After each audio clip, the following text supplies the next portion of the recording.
మరి దానికి కావాల్సిన ఇంగ్రీడియంట్స్ చూద్దామా? ఇది జామకాయ ముక్కలు, ఎండుమిర్చి, ఓకే, ఇది పోపు సామాన్ అంతా అండి, ఇది పసుపు, ఉప్పు, కారం. ఓకే, సో ఆ పోపు సామాన్లన్నీ మిక్స్ చేసి పెట్టుకోవాలి. మిక్స్ చేసి పెట్టుకోవాలి. ఫస్ట్ మనం నూనెలో వేయించాలండి ఆ పోపు సామాన్ అంతా. ఓకే, ఫస్ట్ దీనికి కావాల్సింది జామకాయ, మనం మంచి దోరగా ఉన్న జామకాయ తీసుకోవాలన్నమాట. ఓకే, మరి పచ్చిది కాదు పండుది కాకుండా మనం దోరగా ఉన్న జామకాయ తీసుకుని దాంట్లో గింజలు తీసి కట్ చేసి పెట్టుకోవాలి మనం. ఓకే ఓకే, సరే అమ్మా, మరి దానికి కావాల్సిన ప్రాసెస్ స్టార్ట్ చేద్దామా? ఓకే. ఓకే,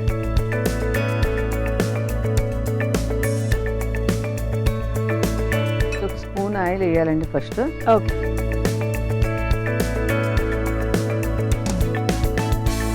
ఈ శనగపప్పు, మినపప్పు, ఆవాలు అన్ని కలిపి పోపు దినుసులు కూడా వేసుకుంటాం. అది ఎండుమిర్చి కూడా వేయాలండి దీంట్లో.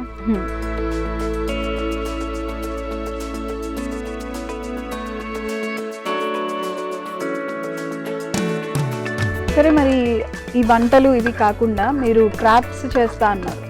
అవునండి, ఇంట్లో ఖాళీగా ఉంటారు. ఏ టైప్ ఆఫ్ క్రాఫ్ట్స్ అమ్మా?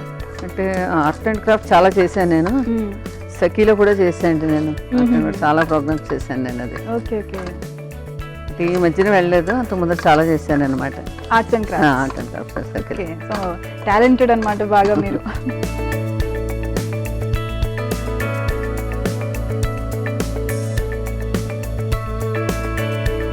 సో అవి కొంచెం గోల్డెన్ కలర్ వచ్చే వరకు, కొంచెం గోల్డెన్ కలర్ వచ్చే వరకు వేయించాలి. ఓకే,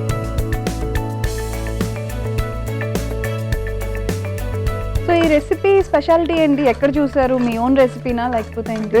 ఆల్రెడీ మేము మామిడికాయతో చేస్తామండి. మామిడికాయ మెంతిబద్దలని వేస్తాం అనమాట. అలా చేస్తాం కదా, ఇలా జామకాయతో చేస్తే కూడా ఎలా ఉంటుందని అలా ట్రై చేస్తాను అనమాట.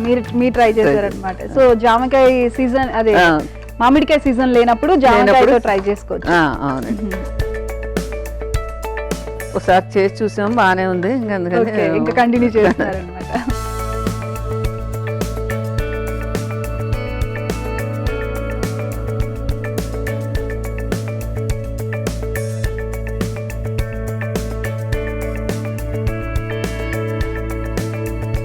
అయిపోయిందండి, వేగాయి. ఇంక ఇది మన స్టవ్ కట్టేసుకోవచ్చు, దీంతో పని లేదు.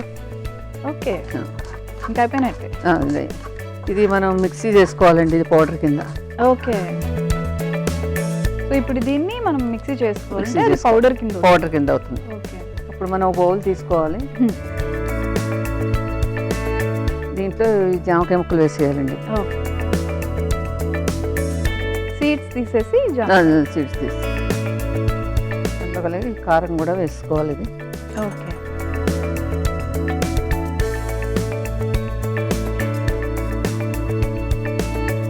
పసుపు కూడా వేయండి, అలాగే సాల్ట్. ఓకే,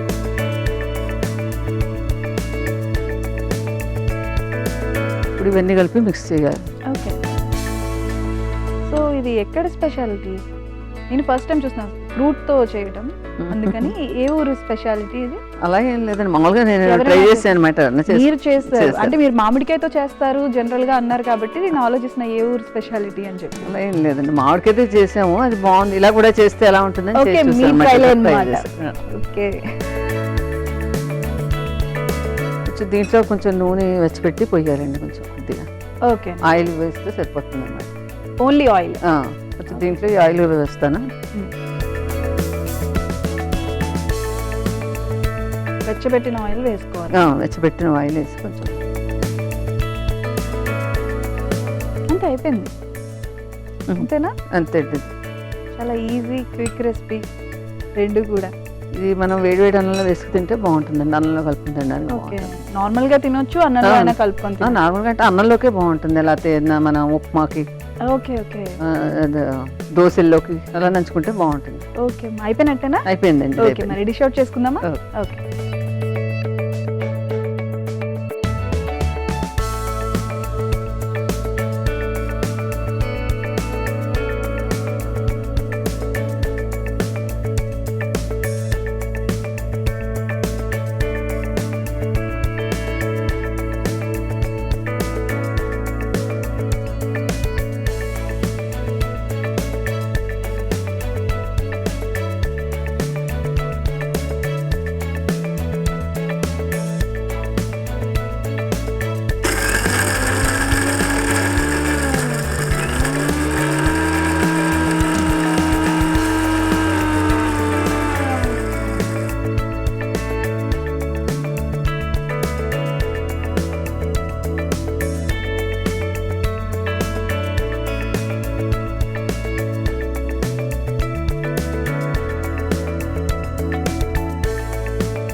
జామకాయ మెంతి ముక్కలు రెడీ అయిపోయింది. జామకాయ మెంతి ముక్కలు. Thank you. టేస్ట్ చూసి ఎలా ఉందో చెప్పు. జామకాయ మెంతి ముక్కలు టేస్ట్ చేసే ముందు తయారీ విధానం ఒకసారి చూద్దాం. జామకాయ మెంతి ముక్కలు కావలసిన పదార్థాలు: జామకాయ ముక్కలు, ఎండుమిర్చి, పోపు దినుసులు, ఉప్పు, పసుపు. జామకాయ మెంతి ముక్కలు తయారీ విధానం: ముందుగా స్టవ్ ఆన్ చేసి పాన్ పెట్టి నూనె వేసి పోపు దినుసులు, ఎండుమిర్చి వేసి మిక్సీ పట్టించి పక్కన పెట్టుకోవాలి. తర్వాత ఒక మిక్సింగ్ బౌల్ తీసుకొని అందులో జామకాయ ముక్కలు, కారం, పసుపు, ఉప్పు, వెచ్చబెట్టిన నూనె వేసి బాగా కలిపి అందులో ముందుగా వేయించి మిక్సీ పట్టించిన పోపు దినుసుల పొడి వేసి సర్వ్ చేసుకొని సర్వ్ చేసుకోవాలి. అంతే, జామకాయ మెంతి ముక్కలు రెడీ.